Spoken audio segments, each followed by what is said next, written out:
everyone, my name is Danielle Nicolet. It is my honor to moderate this next panel. Just a reminder, we would encourage you and love for you to take photos. Feel free to tag at FanExpo Vancouver, hashtag FanExpo Vancouver, especially with our next four guests that we're very excited to bring up for all of you this afternoon. Now, our next special guests that we're going to bring to the stage, they've appeared on shows and movies as various as Scrubs, Ed, Central Intelligence, Freedom Fighters, The Ray, and The Young and the Restless. And together they bring the world of The Flash to life. Please welcome to the stage Tom Cavanagh, Danielle Nicolet, Hartley Sawyer, and Carlos Valdes! AKA the Carlos Valdes panel, yeah!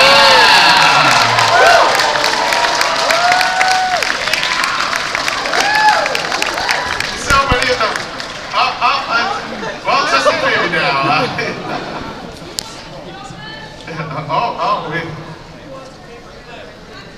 here we go.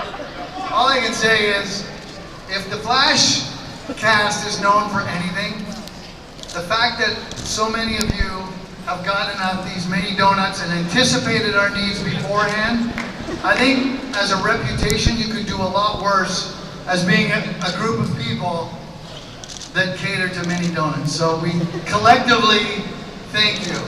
Thank you. And good night. And the donut. Thank you. Thanks you. Very much. Glad to have everyone here.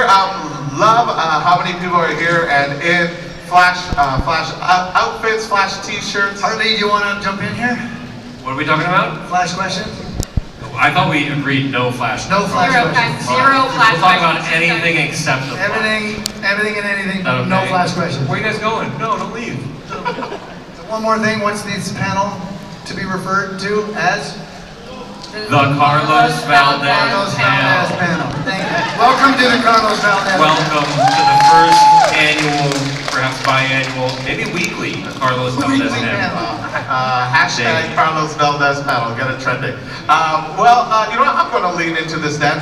For all of our guests, glad to have you here. Of course, the Flash is an iconic show filmed here in Vancouver and really feels like a show that Vancouver can call our own, and we absolutely love. Question for all of our panelists, what is it like to work with Carlos Valdes? I mean, so many words. I'll field that one. Oh yes, thank you. First word that comes to mind is intimidating, overwhelming, magical, Gorgeous. Look at him eat those delightful. donuts. Carlos. Yeah, working with both. Yeah, gorgeous. Yeah. Yeah. Look. Smells good. Here's how I can best Smells describe it. Smells like cinnamon and sugar. I don't know why. His hair always smells really, really, really good. That's a fact. Do you have a friend? Because this is, if you want to know what it's like to work with Carlos Valdes, it's a two-part thing, and you can do it at home. The first thing you need to do is go to the Army-Navy store and buy yourself not a normal duffel bag, but an industrial size duffel bag that cinches at the top. Then you have to go to a Golf Pro-Am store, buy yourself a 7-iron. Then you put one person inside the duffel bag, you cinch it at the top, then you have the other person just beat the daylights out of the guy in the duffel bag! Socks So you full of can really quarters, understand, whatever. and that's kind of what the experience is like working with Carlos. As Tom said, delightful. It's amazing. Carlos, how is it like working with Carlos on set? You know, it's not too far off from how Tom described it, actually. I love working with Carlos Valdes. He's a lovely presence. Never thinks about himself. Never thinks about himself. Oh, he doesn't talk about himself, certainly not. No, not enough. Very selfless, not egotistical. Yeah, and handsome. Yeah. All this in looks. Welcome. Now, in a moment. Joker! Ah! Congratulations on your Oscar, man. Dancing on a steroid. We have two microphones set up, one over on audience left, one over on audience right.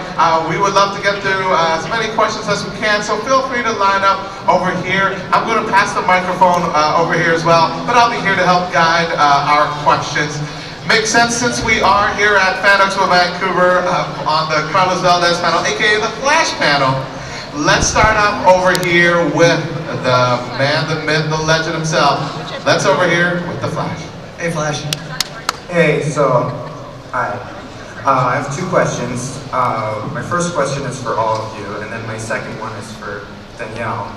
So my first question for all of you is, if you could have any DC hero or villain who's not in the Arrowverse, who would you pick? For me, it'd probably be Scarecrow. I love Scarecrow. Cool villain. One of my favorites. I would love to have Scarecrow show up in Central City with the fear toxin and all of that. That'd be really cool. And their answers are not going to be as good as mine. Watch this. I was gonna say Scarecrow. Great minds. I was gonna say Scarecrow, and then you said. Damn it. I was going to say Alan Rickman's character in Die Hard. Ooh, that's a good villain. All right, that's How better. did that get you? Yeah, That's not even a DC. Is he in the Arrowverse? You don't work for Nakatomi. No. Nah, I have a machine gun. Ha. Ha. How?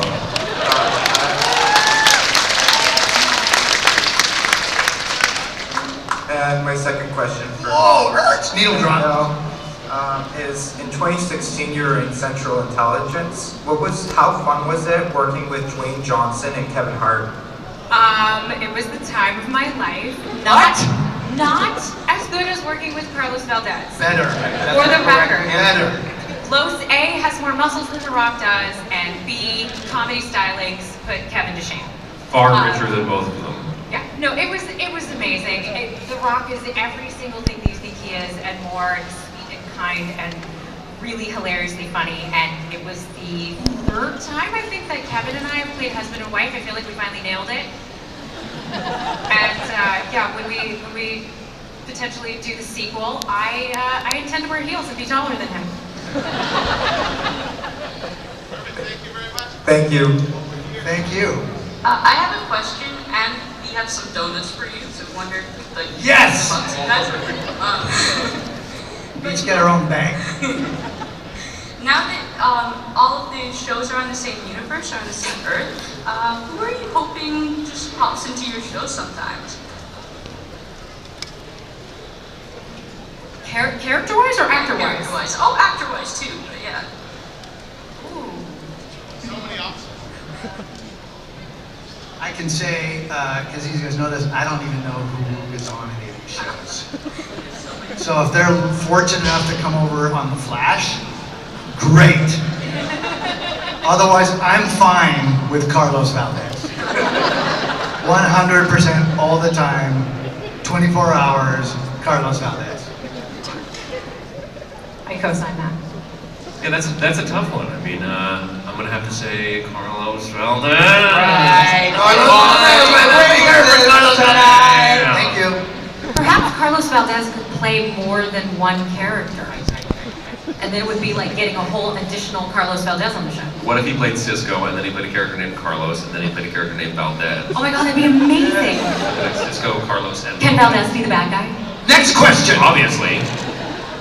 Hey guys, my name's Cody. First off, I just realized that Carlos is taller than all of you guys sitting up. So That's correct. very Great posture. Thank you for noticing That that. comes up all the time. Oh, look who's got great posture. Look who's got the best posture. Look who's got the worst posture. Grant Gustin. I want to. Before my question, I just want to point out that I do have a Cisco remote pop figure, so I had to get that signed. Money well spent. Money wasn't Win-win. Win-win. I actually have, I guess, two questions. My first question is, since there was so many crossovers between all the, CW universe really, how did it feel knowing that Arrow ended? Like, I bawled my eyes out at the end of the last episode. Good riddance.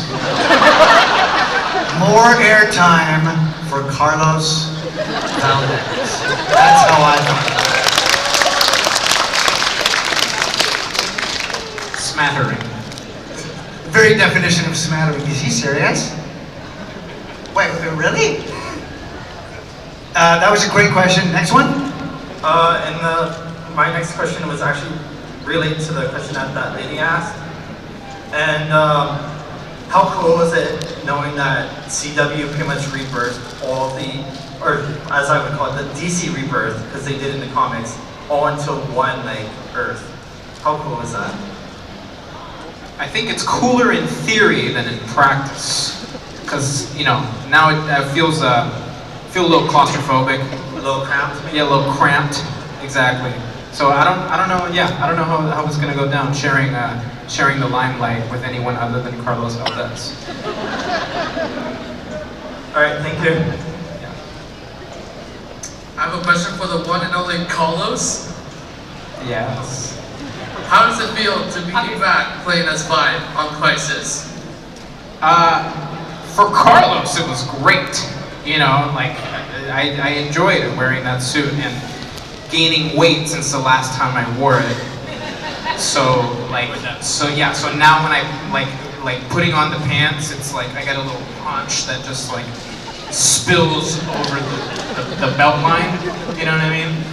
But it's good because I got a vest to just sort of lift that up. You know what I mean? But it was fun. I think for Cisco though, it's a tough moment for him. You know what I mean? Because he's he made a decision and he stuck to it, and it's almost like life is like, ha, you get to wear the suit again, ha, you don't get to have what you want, ha.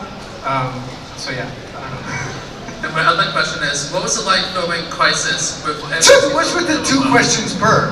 Did you agree to that, Danny? You're like, everyone gets 2 questions. When does the rap These battle people start? in the back are like, what? Start the Hey, rap what? battle. Sorry, go ahead. I interrupted you. Okay, so what was it like filming Crisis on Infinite Earths with every single CW show with the Flash?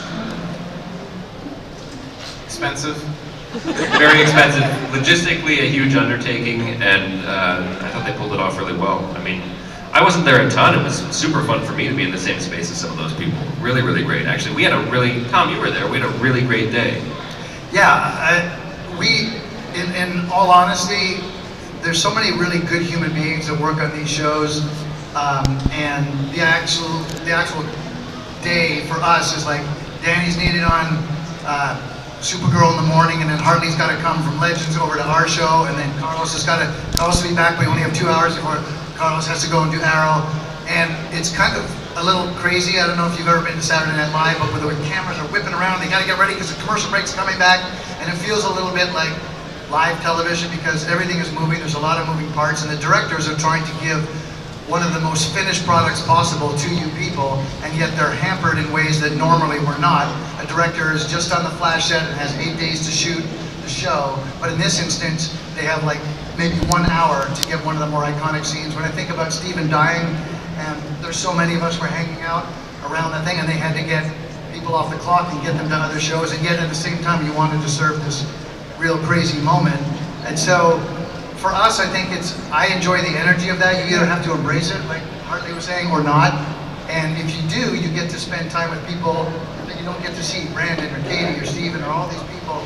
I remember when Cress came down from Black Lightning, I don't think he'd seen quite as much as the kind of nuttiness that we have on our set, and I think really jumped in and enjoyed it. And we really had you meet people, you're thrown into the fire with them, that you might not otherwise get to work with, and I find that incredibly enjoyable and a real privilege. I think as an addendum to what you were saying about so many great people working on these shows, that goes, I think, especially for crew members, the local crew members that work on our shows. They really are amazing, and considering the sort of like trial by fire nature of what we do, we watch them just make it happen, and sort of just divine magic out of thin air, and for like 12 to 14 hours a day, and it's you see what they're really made of, and that's a really sobering and humbling experience.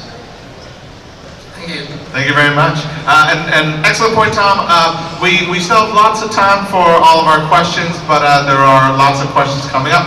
So, yes, if let's try to limit our questions to 1 per person. If we have time after, we would love to have you come back up to the microphone again.